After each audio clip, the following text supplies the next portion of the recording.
Hello दोस्तों, नमस्कार, आदाब, सत श्री अकाल। मैं मुकुल शर्मा स्वागत करता हूं आपका फ्यूचर लाइब्रेरियन के डिजिटल प्लेटफॉर्म पर। मैं आज आपके बीच में उपस्थित हूं इस बात को लेकर कि सीईटी है वो वरदान है या अभिशाप है बच्चों के लिए। तो सीईटी है उसके ऊपर आज हम चर्चा करने जा रहे हैं। सीईटी है वो है समान पात्रता परीक्षा। सीईटी है उसका अर्थ है हमारे पास समान पात्रता परीक्षा, यानी कि वो एक पात्रता परीक्षा है। आप उस परीक्षा को एक बड़ी परीक्षा वो घोषित नहीं कर सकते, वो सिर्फ पात्रता है आपके लिए। आपको उसमें 40% या 50% कोई भी नंबर है, मिनिमम नंबर है, आपको वो रखने चाहिए। वो पात्रता परीक्षा आपके लिए। मैं आपको थोड़ा सा डेटा बता दूं, उसके बाद इसमें क्या क्या कमियां रह गई है, क्या क्या कमियां नहीं रही है, क्या इसकी अच्छी बातें, वो हम सारी यहाँ पर आज डिस्कस करने जा रहे हैं। देखो, सीईटी की एग्जाम है वो 12th लेवल की हुई थी 4, 5 और 11 फरवरी को, जिसमें 12 लाख बच्चों ने अपीयर किया था, 16 लाख फॉर्म लगे थे उसमें। उसके बाद जो एग्जाम ग्रेजुएशन लेवल की लगी थी वो 7 और 8 जनवरी को लगी थी, और इसमें भी 12 लाख बच्चे हैं वो इसके अंदर बैठे थे। ये जो एग्जाम हुई थी वो 2023 में हुई थी। उसके बाद इन्होंने कहा था कि सीईटी की एग्जाम है वो हर 1 साल बाद में हम करवाएंगे, 1 साल तक उसकी जो वैधता है वो रहेगी। उसके बाद में ये 1 साल बाद वो एग्जाम नहीं करवा पाए, क्योंकि बीच में चुनाव आ गए। राजनेता जो होते हैं और जो ये बड़े लोग होते हैं, इनके लिए एग्जाम है वो सेकेंडरी आता है, पहले इनके चुनाव आते हैं। तो ये जो एग्जाम है वो अक्टूबर सितंबर में करवा रहे हैं, सितंबर अक्टूबर में करवा रहे हैं। बीच में आप देख रहे हैं 10 महीने का गैप है वो निकल गया। 10 महीने में ये एग्जाम है वो पहले करवानी थी इनको, वो 10 महीने लेट करवा रही हैं एग्जाम। पहली बात। दूसरी बात, हम देख रहे हैं कि सीईटी जो 2023 हुई थी उसके अंडर में यही एग्जाम्स थी। मेन जो एग्जाम मैंने लिखी है वो इसके अंडर में थी। ये सारी चीजें, डाटा हम क्यों देख रहे हैं वो मैं आपको आगे ढंग से एक्सप्लेन करूंगा। महिला पर्यवेक्षक जिसमें 209, ये जो पोस्ट है वो मैंने यहाँ पर लिखी है।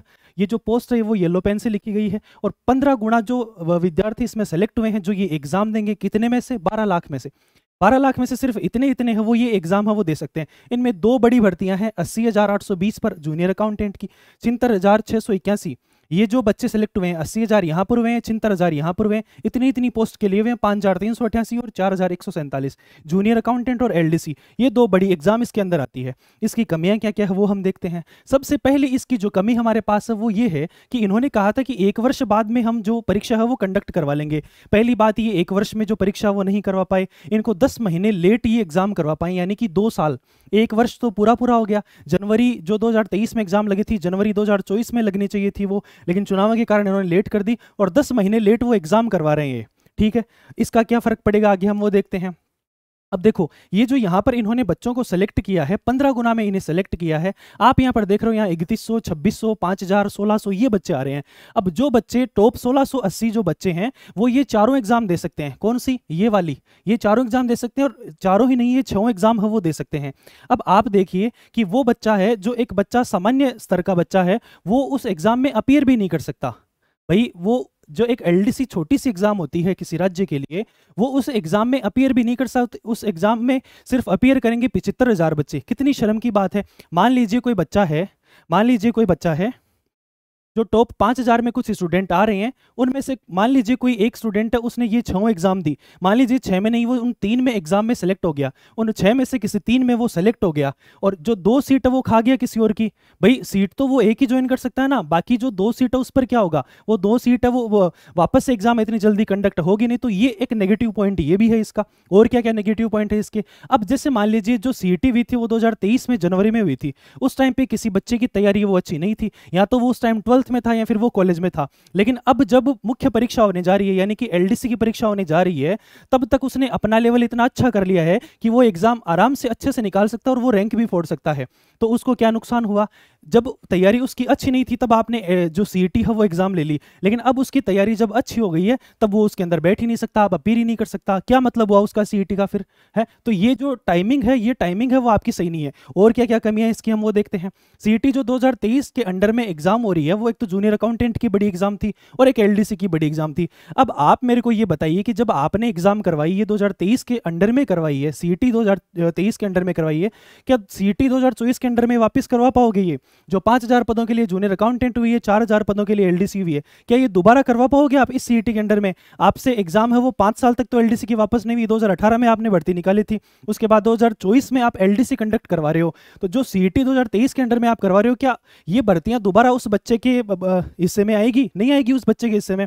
वापस से आप 5 साल बाद में एलडीसी की एग्जाम निकालोगे।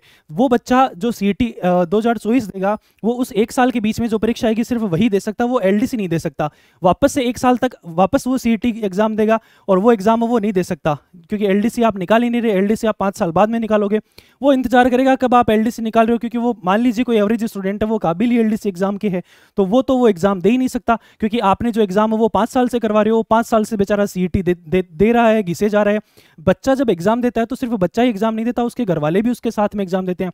समाज के, परिवार के उसको ताने वो सहन करने पड़ते हैं। आपको ऐसी में बैठे बैठे ये चीजें वो सारी आसान लगती है, लेकिन ये जो एग्जाम है वो आप टाइम पे नहीं करवाते। इससे अच्छा आप ये करवाते, जूनियर अकाउंटेंट के 5000 पद थे, 1 साल में आप 1000 पद है उन्हीं पर एग्जाम करवाते। दूसरी साल जो सीईटी हो रही है उसके अंडर में आप 1000 करवाते, क्योंकि आगे आने वाली 5 साल तक आप जूनियर अकाउंटेंट और एलडीसी करवा ही नहीं पाओगे। तो क्या मतलब हुआ इस सीईटी का जो 2024 में करवा रहे हो, इसके बीच में कोई 2-4 एक भर्ती और निकाल दोगे। आप प्रलोभन देते रहते हो बच्चों को। जैसे मान लीजिए ये जो 6 भर्ती हमने देखी जो सीईटी के अंडर में थी, जो बड़ी 2 भर्तियां हमने देखी जूनियर अकाउंटेंट और एलडीसी है, उसके अलावा आपने बीच में पशु परिचय डाल दी, संगणक आपने डाल दी, तो बच्चे हैं वो उनमें लग गए और किसी को है वो इन बातों पर जो मैं बातें बता रहा हूँ उन पर ध्यान गया नहीं। सारे जो बच्चे हैं वो उन छोटी मोटी एग्जाम्स की तैयारी में लगे रहते हैं।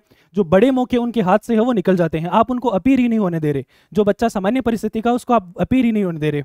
अब यहाँ पर ओटीआर आपने लागू कर दिया, यानी कि वन टाइम रजिस्ट्रेशन है, यानी कि आप जब फॉर्म भरोगे तो आपका सिर्फ एक ही बार पैसा है वो लगेगा।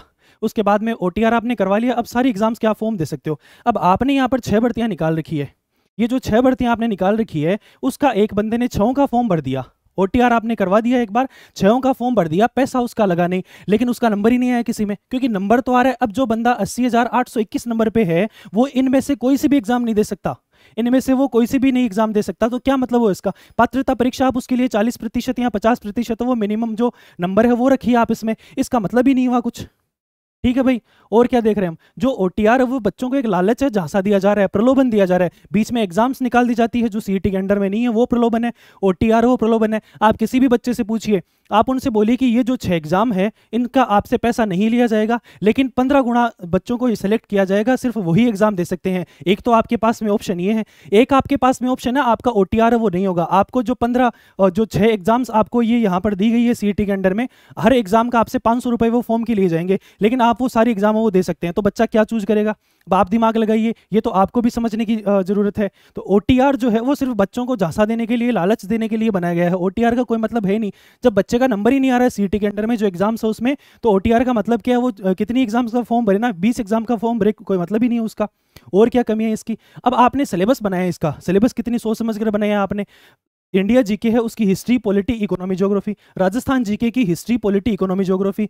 हिंदी, इंग्लिश, गणित, रीजनिंग और कंप्यूटर। कितनी सब्जेक्ट डाल दिया आपने, 4 दूनी 8 और 5 कितनी 13 सब्जेक्ट आपने इस एग्जाम में डाल दिए सीईटी। जो बच्चा 12th करके आ रहा है, आप थोड़ा सा दिमाग लगाइए, क्या वो ये सारी एग्जाम्स है, ये सारे जो सब्जेक्ट्स है, क्या वो कवर कर सकता है इस एग्जाम्स के लिए। या फिर जो बंदे 5 साल से तैयारी कर रहे हैं, आरएस की तैयारी कर रहे हैं, बड़ी एग्जाम की तैयारी कर रहे हैं, वो उनके सामने कहाँ टिकेंगे भाई। तो आप लेवल तो रख रहे हो उसका 12th लेवल का, और सिलेबस आपने डाल दिया उसका आरएस वाला, तो ये तो कोई भाई अच्छी बात हुई नहीं। ये सारे जो बिंदु मैं आपको बता रहा हूँ ये ध्यान देने योग्य बातें हैं। मैं अपील करता हूँ जितने भी दिग्गज लोग हैं यूट्यूब पर, सारे जो बड़े बड़े कोर्स बेचते हैं, अभी जो कोर्स बेचने में मशगूल हुए हैं, बच्चों का जो हित है उनमें ध्यान नहीं दे रहे हैं, मैं उनसे ये अपील करता हूं कि आप भी इनको इस बिंदु को ध्यान में लाएं और इनके ऊपर वीडियोस बनाएं। और जो आरएसएस बोर्ड है उससे ये अपील करें कि सीईटी है उसको हटाने का कार्य वो करे, या फिर उसको पात्रता परीक्षा है वो तो उसमें एक पात्रता रखे, 40% या 50% की उसमें पात्रता रख दीजिए।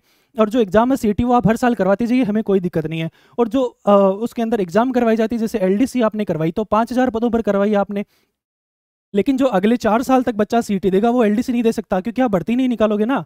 तो हर साल या तो आप 1000 की करवाइए, फिर सीईटी हटाई दीजिए ना, मतलब ही नहीं कोई फिर इसका। जब बच्चा है एलडीसी, सिर्फ वो 76,000 बच्चे ही एलडीसी दे पा रहे हैं, तो बाकी तो सारे स्टूडेंट 12 लाख है, वो भी तो आशा तो रखते हैं ना एग्जाम देने की। क्या पता वो जब सीईटी भी उनकी तैयारी अच्छी नहीं थी और बाद में उनकी तैयारी अच्छी हो गई और वो अच्छे से एग्जाम दे सकते हैं और वो सेलेक्ट भी हो सकते हैं। जरूरी थोड़ी जो 76,000 जिन्होंने जो टॉप में आ रखे हैं उनसे अच्छा वो एलडीसी के एग्जाम में नहीं कर सकते हैं भाई वो। ये चीज़ें हैं वो थोड़ी सी ध्यान देने योग्य है। तो आज हमने ये जो बातें हैं वो डिस्कस करिए, आपके ध्यान देने योग्य है। थोड़ा सा इन चीज़ों पर आप ध्यान दीजिए। थैंक यू भाई।